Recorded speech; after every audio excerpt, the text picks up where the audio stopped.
Sheribel, not full name pala. Basta, Sheribel Aliyah Ferrer. Wag na yung middle name. So, ba't ko ba in-introduce yung sarili ko? Kasi, get ready with me plus get to know me. Dapat sasabihin ko sana get to know me. Pero, sino naman yun, no?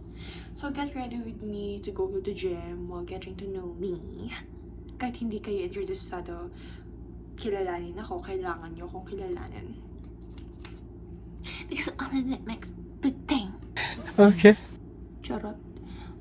Ayun.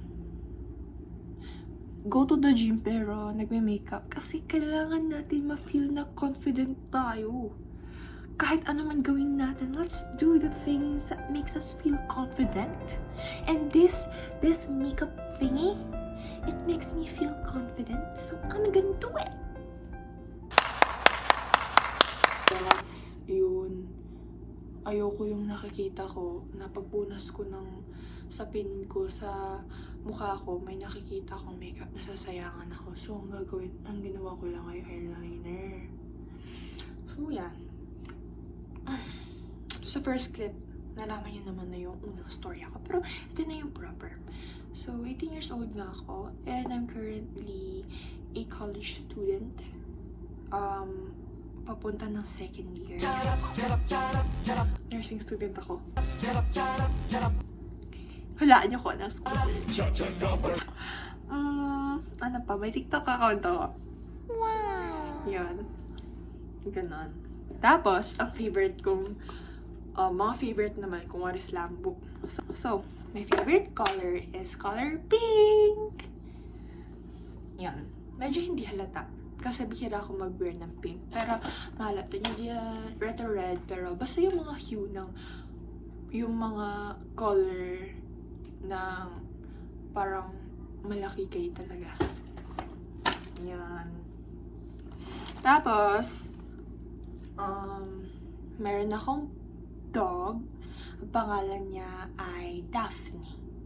Tapos, meron kaming another dog. Ang pangalan naman niya ay Dana. Tapos, bahala ko pang magkaroon ng another dog. Tapos, ipapangalan ko siya na dapat letter D eh. Tapos, gusto ko girl ulit. Or kaya pwede rin boy. Kung boy, pwedeng Dixon. O kaya Ding Dong.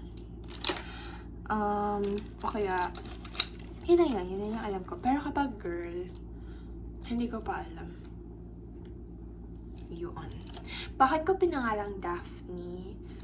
Kasi nanonood ako ng Bridgerton nun. Tapos, yun, favorite ko si Daphne Bridgerton.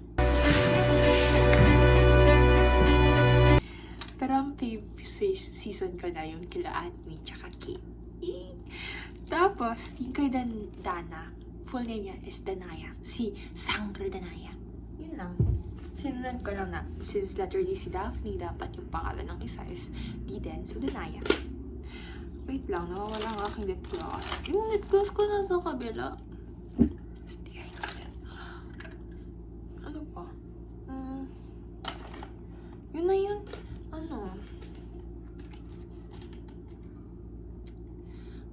Naglalag ako, sorry. Ano pa? Favorite food. Favorite Filipino cuisine. Or Filipino ulam. Paborito ko tinola. Ayun.